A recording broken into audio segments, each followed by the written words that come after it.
Main ഒരു number ഉണ്ടായിരുന്നു കഥ, ഒരു കോമഡി കഥ. ഒന്നുമില്ല, ഇപ്പൊ കോമഡി ആണെന്നിട്ട് എനിക്ക് അറിഞ്ഞുകൂടാട്ടോ. അതായത് ജയനും സീമയും കൂടെ ഇങ്ങനെ ബൈക്കിൽ പോയിക്കൊണ്ടിരിക്കുകയാണ്. അപ്പൊ പെട്ടെന്ന് ബൈക്ക് ആക്സിഡന്റ് ആയി.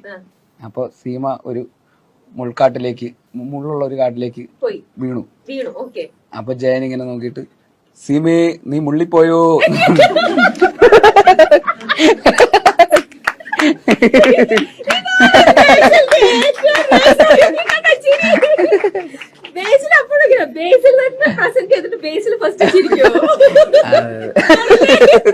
ഇനിയിപ്പോ കോമഡി വർക്കായില്ലെങ്കിൽ